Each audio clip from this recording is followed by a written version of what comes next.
You think the worst thing a father can do is abandon you. It is not. The absolute worst is watching him sit in a custom leather chair inside the Denver penthouse I paid for, drinking a $400 bottle of my wine, and looking me dead in the eye to say, "You and your kid are just freeloaders." He spat those words at my own dining table.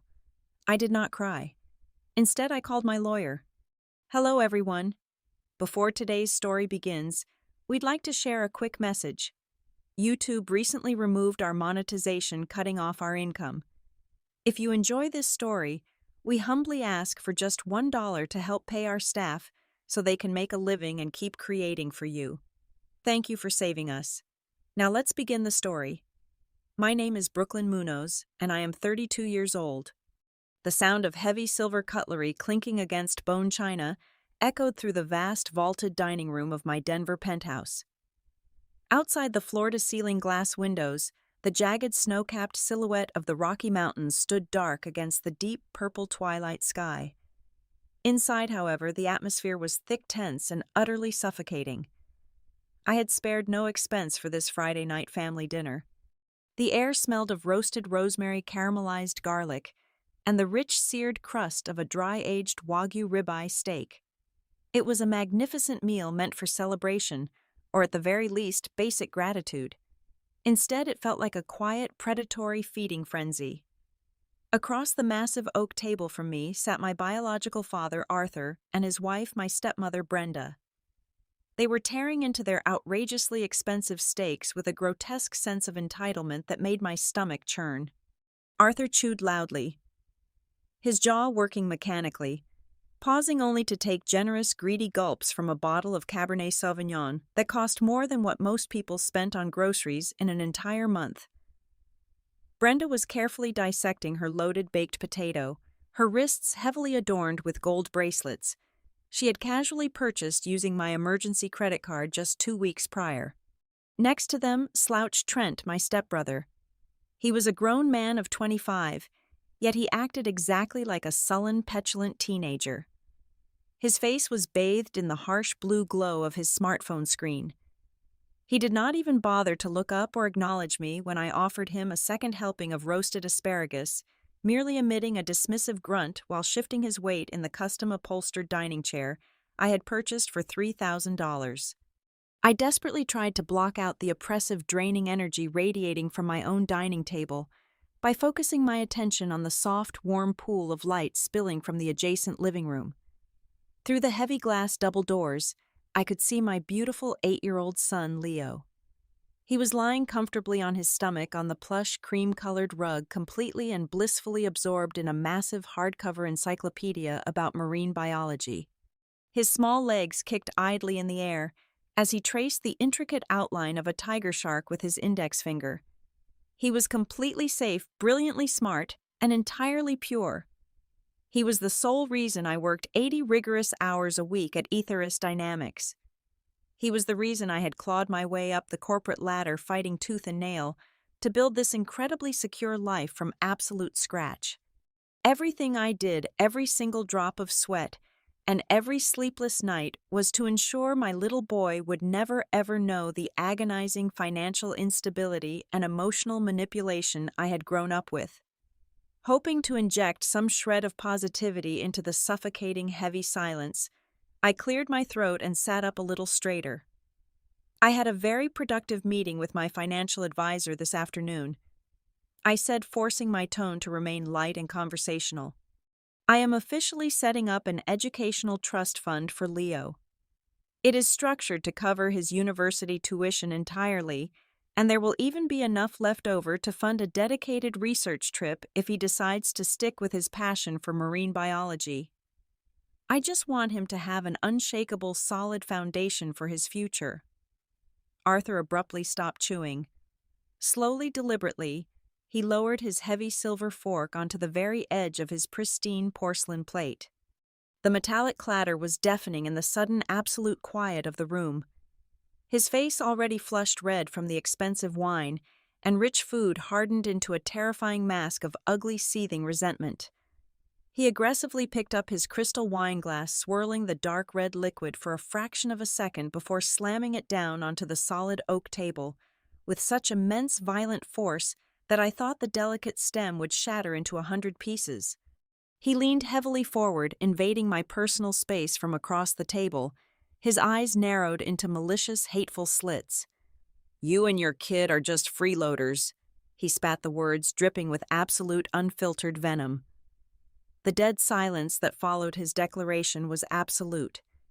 It was a heavy physical weight that seemed to suck all the breathable oxygen right out of the large room. I felt the warm blood drain entirely from my face, leaving my skin icy cold. My heart began to hammer wildly and erratically against my ribcage, and I could feel my racing pulse throbbing violently in my temples.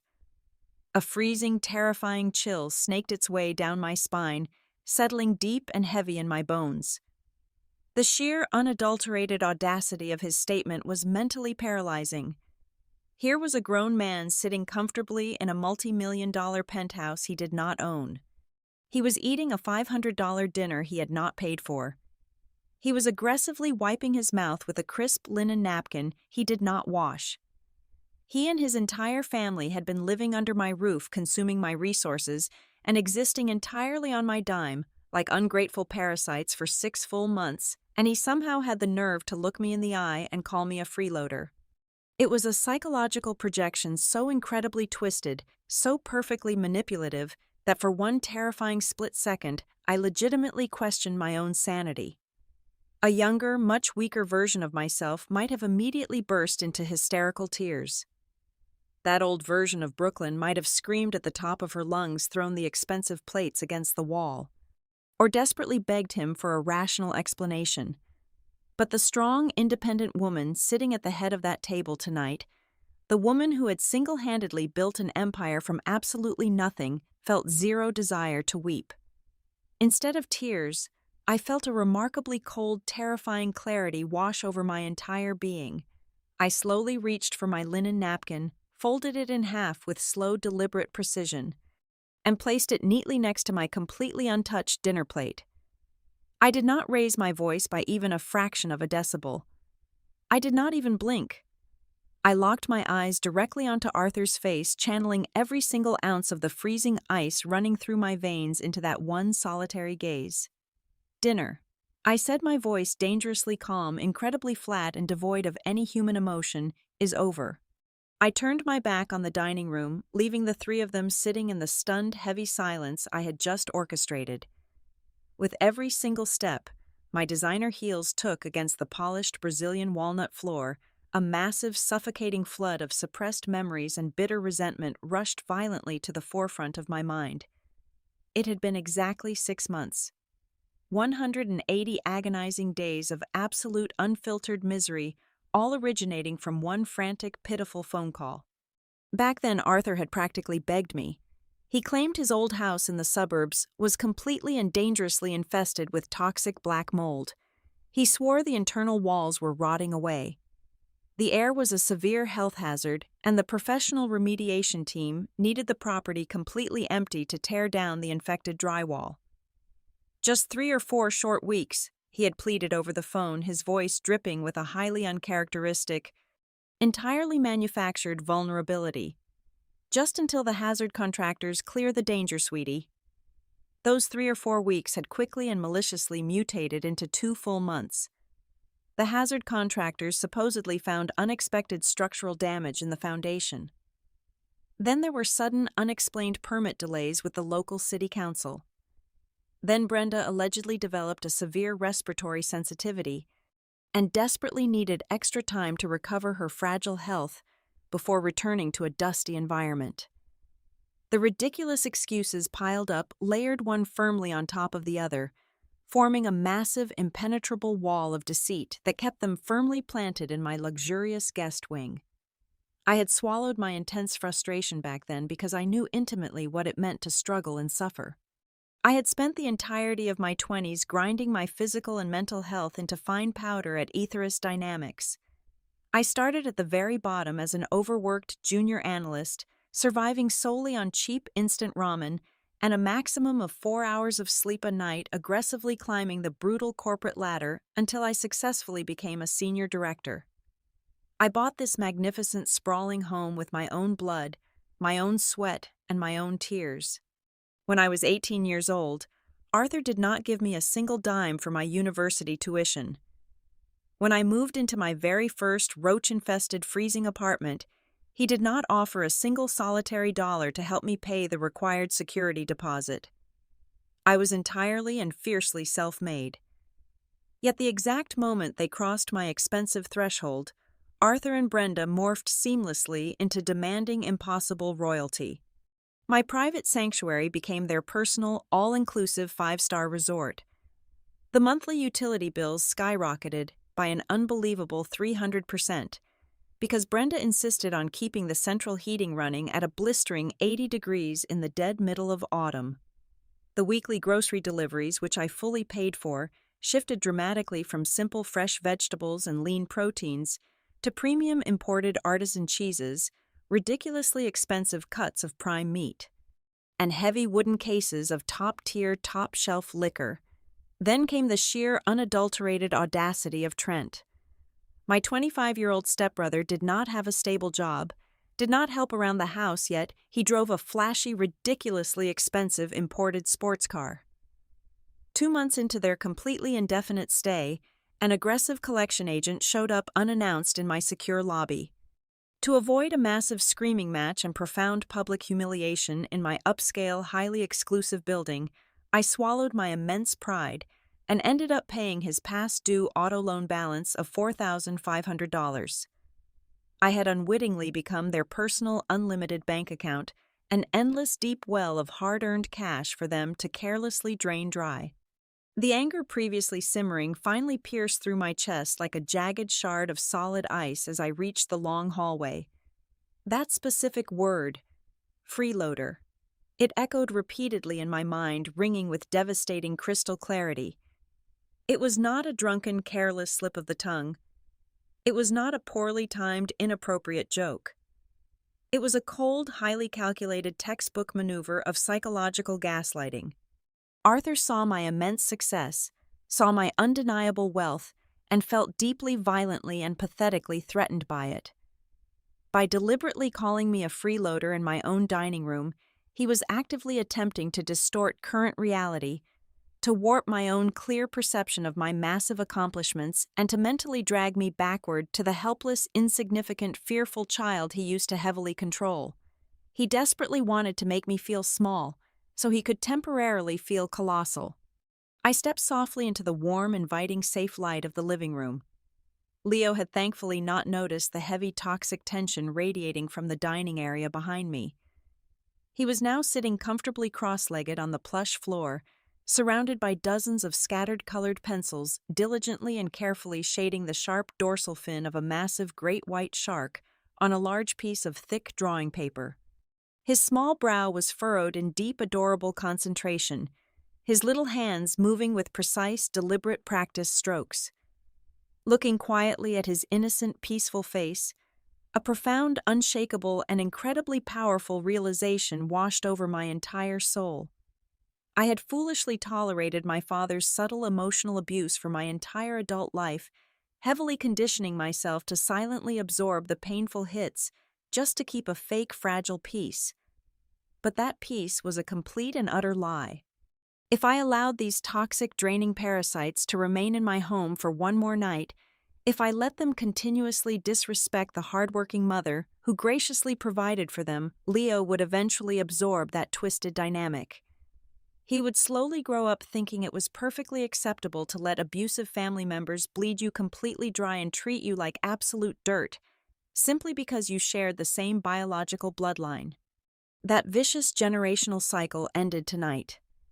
My ultimate defining purpose on this earth was not to be a dutiful, silent, bleeding martyr for a bitter man who actively despised my independence and success.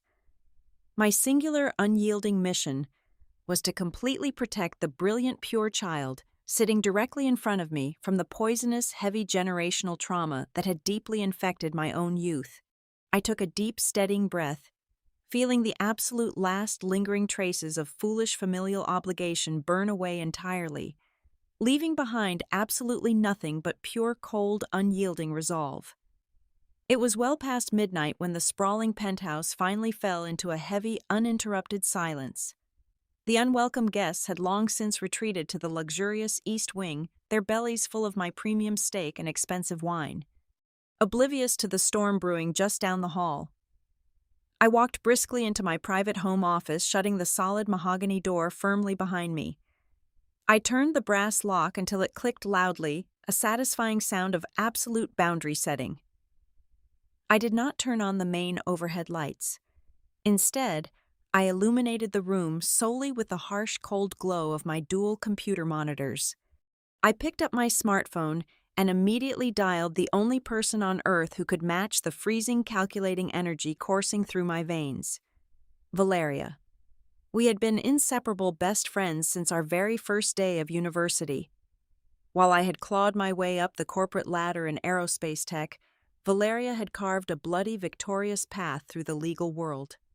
She was now a senior partner at one of the most notoriously aggressive, utterly ruthless corporate litigation firms in downtown Denver. She was a legal predator in a perfectly tailored designer suit, and tonight I desperately needed a predator on my side. She answered on the second ring, her voice crisp and entirely awake despite the late hour. "Speak," she commanded flatly. I leaned back in my ergonomic leather chair, my eyes staring blankly at the dark city skyline outside the window. "He called me a freeloader," I said, my voice shockingly steady. "He sat at the dining table I bought inside the multi-million-dollar home I fully own, drinking wine he could never afford, and he looked me straight in the eye and called me a freeloader." He included my 8-year-old son in that statement. A sharp, humorless bark of laughter echoed through the phone speaker. "The absolute unmitigated gall of that man," Valeria replied, the amusement in her tone instantly giving way to cold professional hostility. "I assume you are finally done playing the role of the dutiful bleeding heart daughter." "I am entirely done," I confirmed without a single ounce of hesitation. "I do not just want them physically out of my house, Valeria. I want them completely and permanently eradicated from my life. I want to sever every single legal, financial, and personal tie I have with him and his miserable wife. I want a complete surgical removal, leaving absolutely zero loose ends." "Good," Valeria purred, the sound of rapid typing already clicking loudly in the background. "It is about time you woke up. Open your laptop right now. Log into my firm's secure internal portal. I am sending you a heavily encrypted link." I quickly booted up my machine, my fingers flying across the keyboard with practiced, ruthless efficiency. "Listen to me carefully," Valeria instructed, shifting completely into her terrifying, fully operational lawyer mode. "I need you to pull up everything. I want every single bank statement from the last 6 full months. I want the digital copies of your property deed to definitively prove your sole ownership of the residence. Most importantly, I need you to screenshot and upload every single pathetic, manipulative text message Arthur has sent you. Every sob story, every fake medical emergency, every subtle threat he used to emotionally blackmail you into paying for their extravagant lifestyle. I want a thoroughly documented, undeniable pattern of financial abuse and parasitic behavior." For the next 45 minutes, the only sounds in the dark office were the rapid clicking of my mouse and our synchronized breathing over the open phone line. I meticulously downloaded, organized, and uploaded dozens of financial records, credit card statements, highlighting Brenda's absurd shopping sprees, and the direct bank transfer receipt proving I had completely paid off Trent's massive auto loan. "All right, I have received the complete file package," Valeria finally announced. "Here is our initial standard battle plan. Tomorrow morning, I am having a local process server hand-deliver a formal ironclad 30-day eviction notice. It will be accompanied by a severe legal risk warning regarding any potential property damage they might consider inflicting on their way out. If they try to claim squatters' rights or attempt any ridiculous legal delays, my firm will legally bury them under a mountain of paperwork so massive they will not see daylight until the next decade.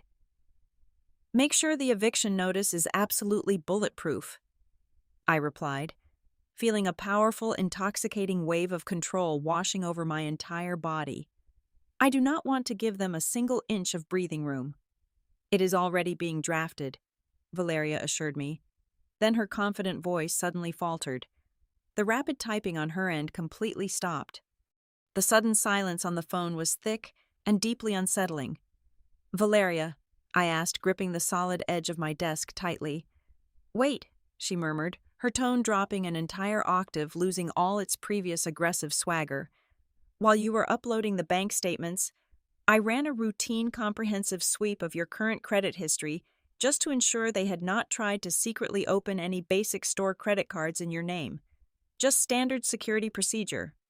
And," I prompted, my heart rate rapidly accelerating, "and," Valeria breathed out slowly, "there is a massive glaring anomaly here. Something deeply buried in the secondary credit reporting agencies. Brooklyn, this is not just a simple case of a toxic family overstaying their welcome and bleeding your wallet dry. There is a massive, highly secured commercial debt attached directly to your social security number. It was secretly originated half a decade ago." The freezing cold feeling from the dining room violently returned, but this time it brought a suffocating wave of genuine skin-crawling terror. This was not just about free rent and expensive steaks anymore. We had just stumbled blindly into something incredibly dark, heavily concealed, and potentially devastating. The morning sun had barely crested the jagged peaks of the mountains, casting long, sharp shadows across the penthouse floor, when the heavy oak front door reverberated with 3 sharp, authoritative knocks. I was already fully dressed in a crisp, charcoal gray tailored suit, calmly sipping a cup of black coffee at the kitchen island. I did not move to open it. Instead, I watched as Arthur, clad in a plush monogrammed bathrobe I had received as a corporate gift, shuffled irritably out of the guest hallway to answer the unexpected summons. It was a specialized legal courier. Arthur lazily scribbled his signature on the electronic pad, snatched the thick manila envelope, and tore it open right there in the foyer. The transition from half-asleep arrogance to absolute purple-faced fury took exactly 3 seconds. "What the hell is this?" Arthur roared, his voice echoing violently off the high-vaulted ceilings, completely shattering the quiet morning peace. He stormed into the kitchen violently, waving the heavily stamped legal documents in the air. "A 30-day eviction notice. You are throwing your own flesh and blood out onto the street like stray dogs." I took a slow, deliberate sip of my coffee, feeling the warm liquid slide down my throat. I did not blink. "You have exactly 30 days to vacate my property. The legal clock started ticking the second you signed that courier pad." The veins in Arthur's thick neck bulged dangerously against his skin. He slammed his heavy fist down on the marble countertop, causing my porcelain mug to rattle loudly. "You arrogant, ungrateful little brat," he spat. His face twisted into a mask of pure, unadulterated entitlement. "You think you can just toss us away because you have a fancy title and a fat bank account? I know the law. We have established legal residency here. I have undeniable tenant rights. If you try to force us out, I will drag you into a brutal, humiliating public court battle.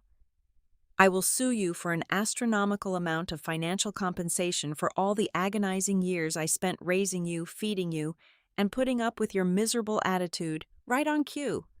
Brenda burst out of the guest corridor, her face a carefully constructed masterpiece of fake theatrical distress. She took one look at the legal papers trembling in her husband's clenched fist and immediately collapsed dramatically against the kitchen island, clutching her chest as if she had just been physically struck. Within less than 5 minutes, she was weaponizing her smartphone. I stood silently watching with cold, detached fascination as she furiously dialed every single relative in our extended family network. She paced aggressively back and forth across the expensive rug, her voice intentionally loud enough for me to hear every single poisonous word. "Aunt Martha, you will not believe the absolute cruelty we are enduring," Brenda sobbed into the receiver, her voice trembling with perfectly manufactured devastation. "Brooklyn has completely lost her mind. She has been blinded by corporate greed. She is viciously kicking her own sick elderly father out of her massive empty mansion just to save a few pennies. We have nowhere to go. We are completely helpless. She is a cold-blooded, money-hungry monster who cares absolutely nothing about the sacred bond of family." She ended the call and immediately dialed another, systematically launching a desperate scorched earth smear campaign designed to completely isolate me and force me into a panicked submission. They genuinely believed their aggressive, loud theatrics were working. They thought my absolute silence was a clear sign of weakness, a clear indication that I was intimidated by their empty legal threats and their petty family gossip. I simply checked my designer wristwatch, placed my empty coffee mug securely in the stainless steel sink, grabbed my leather briefcase, and walked out the front door without uttering a single syllable. Let them scream. Let them play the tragic victims. They were completely oblivious to the fact that they were aggressively dancing on the deck of a rapidly sinking ship.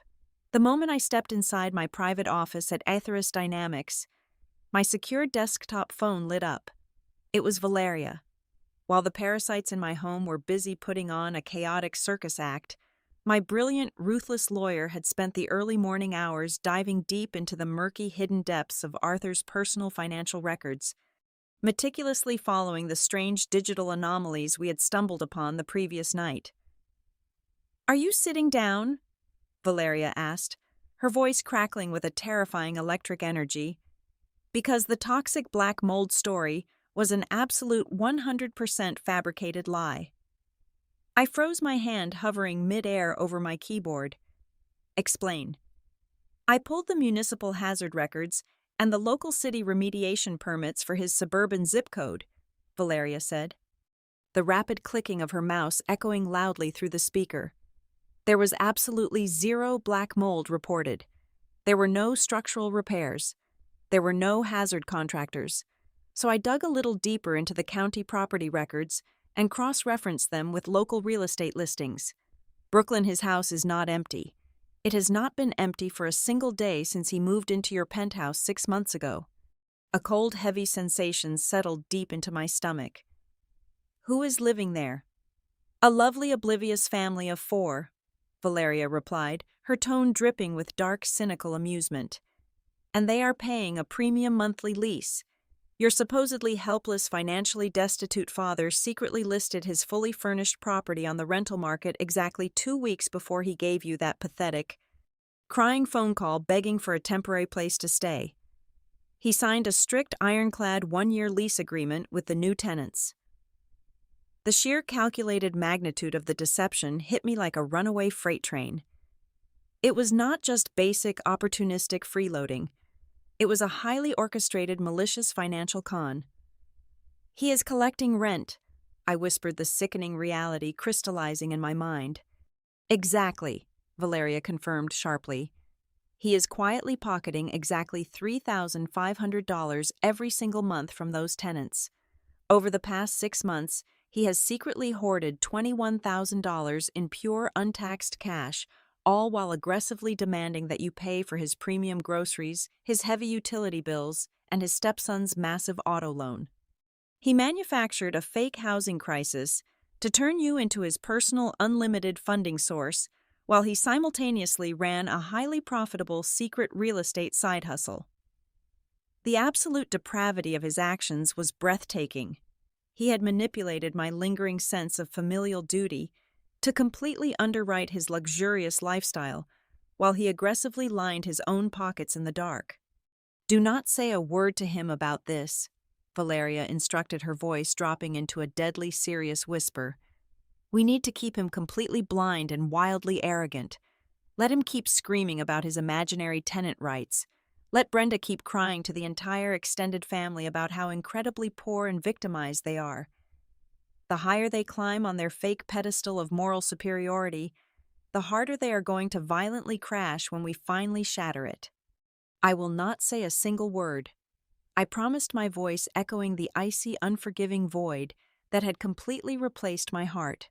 I spent the rest of the day navigating complex corporate aerospace contracts with absolute laser-focused precision. When I finally returned to the penthouse that evening, the heavy, toxic atmosphere had intensified tenfold. Arthur was sitting aggressively in the living room, loudly watching a football game on my massive flat-screen television. refusing to even acknowledge my presence. Brenda deliberately turned her back to me in the kitchen, dramatically sighing, while she aggressively chopped vegetables on my expensive marble counters. They were stubbornly playing a high-stakes game of psychological chicken, fully expecting me to eventually break down, tear up the legal eviction notice, and beg for their forgiveness.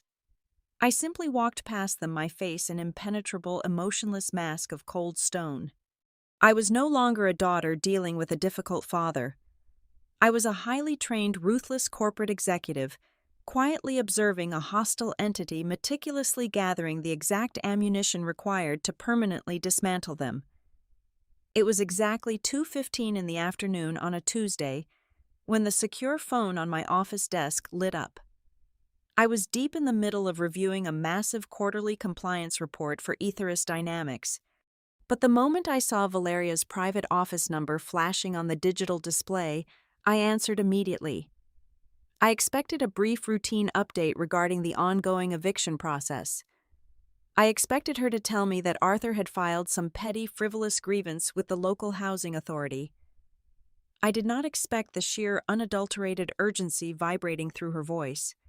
"Cancel every single meeting you have for the rest of the afternoon," Valeria commanded, skipping the standard greeting entirely.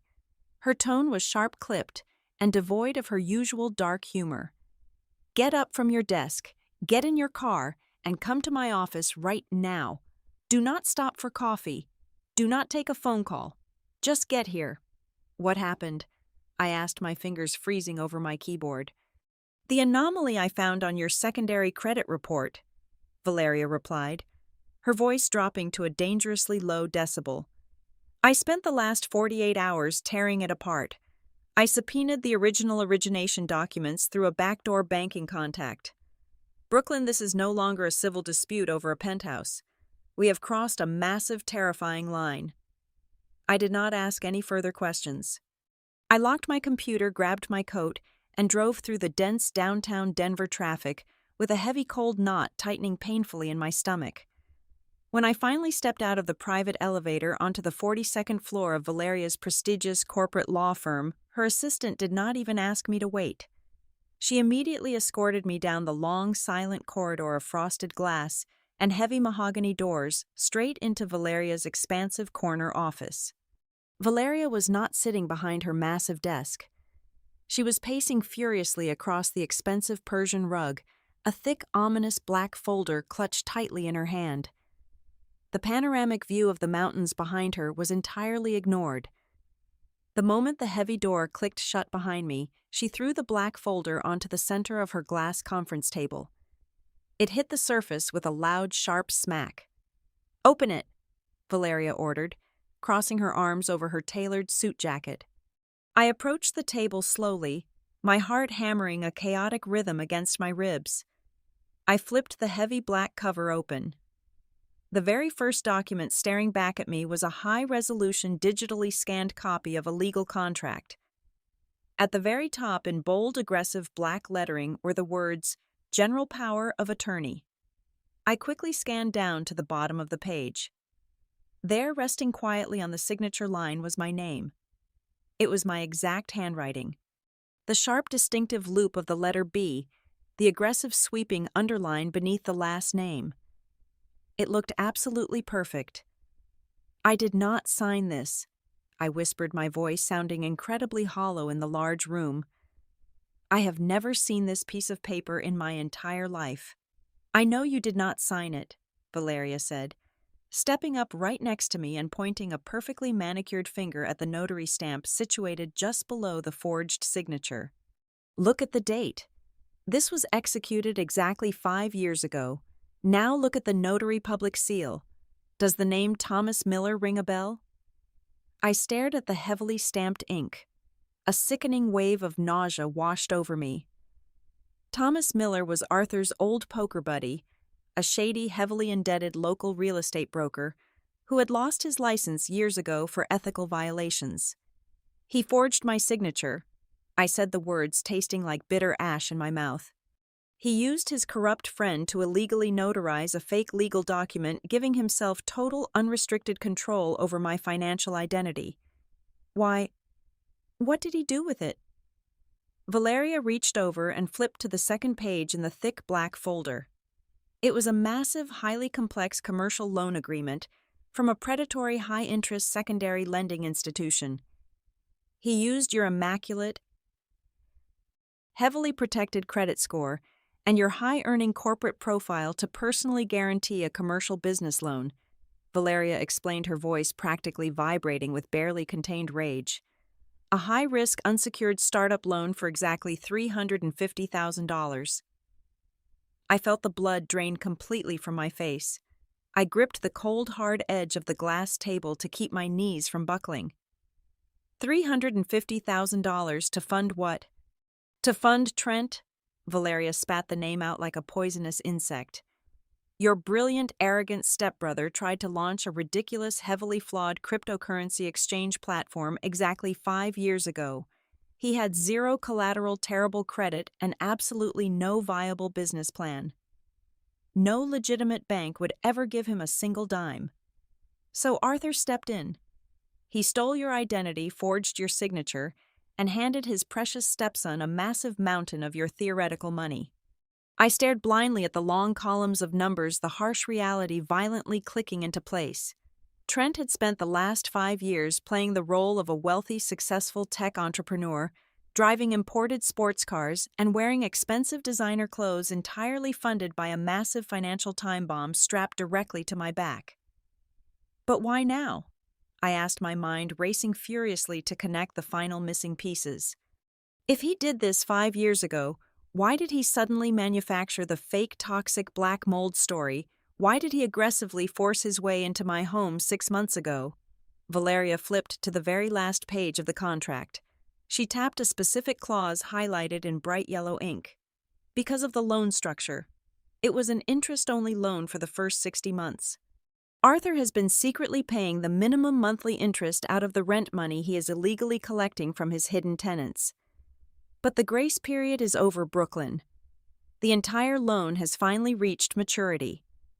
The massive balloon payment of the principal amount, plus accumulated late fees totaling exactly $400,000, is due in full in exactly 14 days.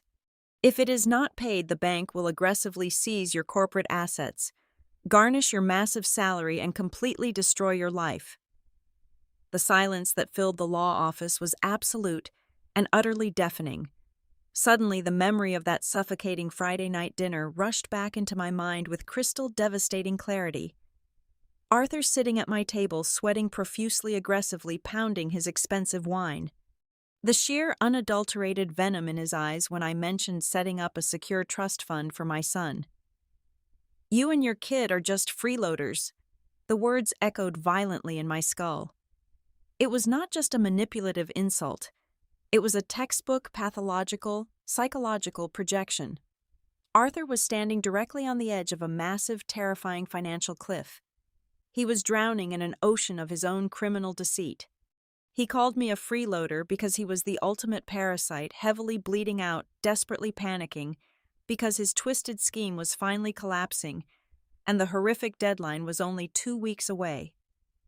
He had violently projected his own crippling guilt and sheer terror directly onto me to avoid facing his own reflection.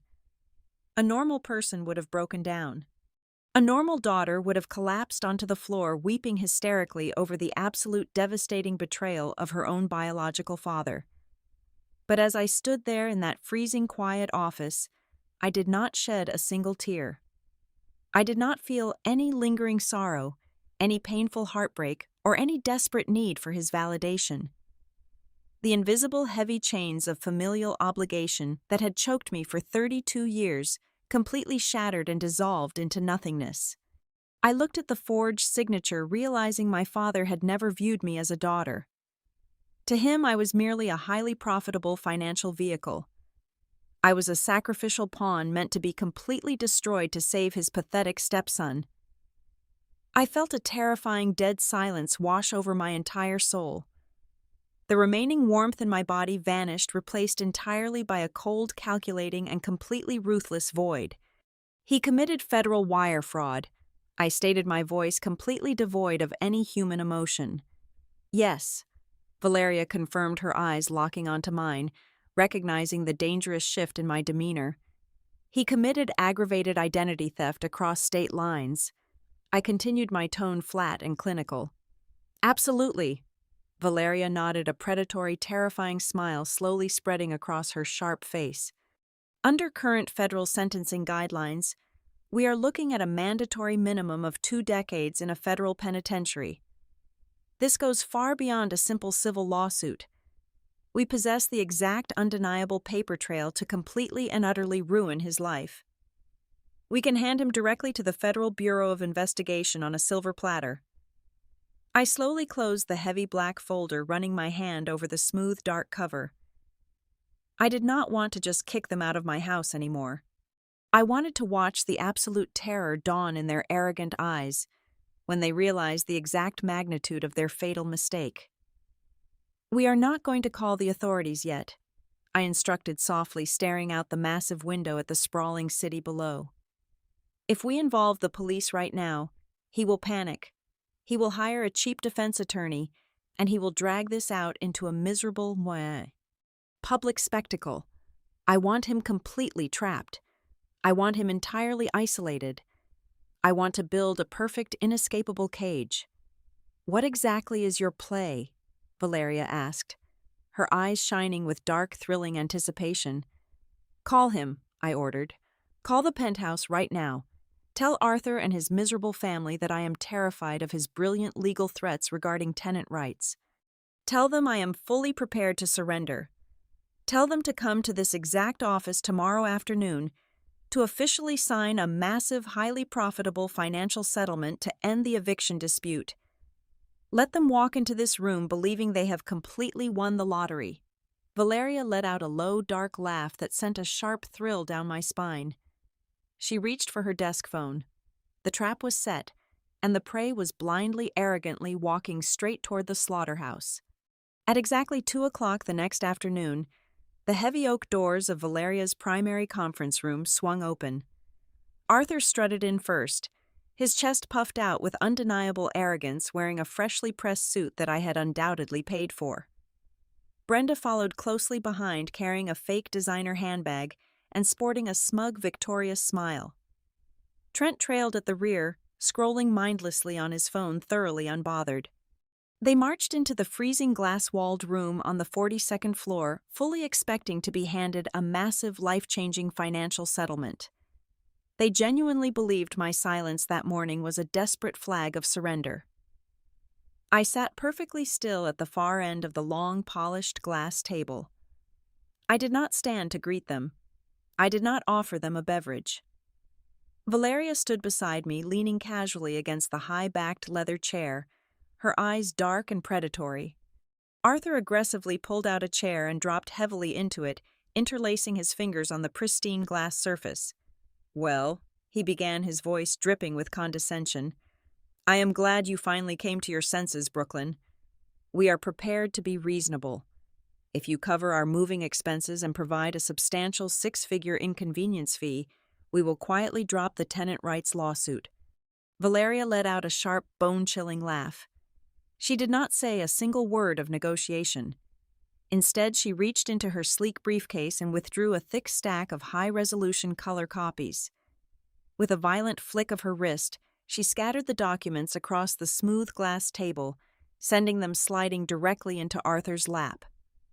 "There will be absolutely no negotiation today," Valeria stated, her voice as hard as a diamond. "That is the legally binding lease agreement for your completely mold-free suburban home, proving you have been pocketing thousands in secret rental income while extorting my client. And beneath that is the forged power of attorney document completely notarized by your disgraced friend right next to the $400,000 commercial loan you illegally originated using my client's stolen identity." The smug, victorious smile vanished from Brenda's face instantly. Trent finally looked up from his glowing screen, his mouth dropping open in sheer confusion and dawning terror. Arthur picked up the loan document. His hands, previously steady and arrogant, began to shake violently. The flush of entitlement drained entirely from his face, leaving behind a sickening pasty white hue. He opened his mouth to speak, to manufacture another lie, but the words completely failed him. The impenetrable illusion of his dominance shattered into a million irreparable pieces right there on the table. I leaned forward, resting my forearms on the cold glass, locking my eyes with the man who had tried to destroy me. "You called me a freeloader," I said, my voice dangerously soft, entirely devoid of anger or sorrow. "Now here is your one and only offer. You will sign a complete legal waiver surrendering any and all tenant claims to my penthouse. You will sign the binding assumption of liability, legally transferring every single cent of that fraudulent commercial debt directly back into your own name. Finally, you have exactly 2 hours to pack your miserable belongings and vacate my property forever." Arthur swallowed hard, his eyes darting frantically toward the heavy glass doors as if looking for an escape route. "Brooklyn, please, you cannot do this," he whispered, his voice cracking into a pathetic, desperate whine. "I am your father. If you do not sign every single page on this table," I continued, ignoring his pathetic plea entirely, "Valeria will press a single button on her laptop. The complete unredacted file containing your federal wire fraud and aggravated identity theft will be instantly transmitted to the Federal Bureau of Investigation. You will not go back to my penthouse. You will go directly to a federal holding cell by 5 o'clock this evening." There was no more screaming. There were no more dramatic theatrics. In the absolute humiliating silence of that cold room, Arthur slowly picked up the heavy gold pen. With a violently trembling hand, he signed his name on every single line Valeria pointed to. Brenda sat completely paralyzed, her face buried in her hands, while Trent stared blankly at the floor, realizing his fake empire was entirely gone. When I returned to the penthouse at exactly 4 o'clock that afternoon, the heavy front door possessed a brand new, highly secure electronic lock. I stepped inside and took a deep, unrestricted breath. The air felt completely different. It was incredibly clean light and entirely purged of the toxic, suffocating presence that had plagued it for half a year. They were gone. Every trace of their parasitic existence had been permanently erased from my sanctuary. I walked into the sunlit living room. Leo was sitting on the floor, surrounded by tiny, colorful plastic pieces. He looked up, his bright eyes instantly lighting up with pure joy. I sat down on the soft rug right next to him, and together we spent the next hour building a miniature yellow submarine, the room echoing with his loud, brilliant, and contagious laughter. Looking at my beautiful son, I finally understood the profound truth. The sweetest, most absolute revenge was not watching my abusers rot in a cold prison cell. The ultimate revenge was aggressively cutting out the cancer from my life, protecting my peace, and claiming the absolute freedom to build an unbreakable, beautiful happiness they could never ever touch again. Thank you so much for listening to today's story. We hope you enjoyed it. As an ad-free channel, your support is what keeps us alive. Please support Vivian Revenge Stories with just $1 via the QR code on the screen, or click the link in the description box or pinned comment. Also, we'd love to connect with you. Please leave a comment telling us which city or state you're listening from. Thank you for standing with us, and see you in the next stories.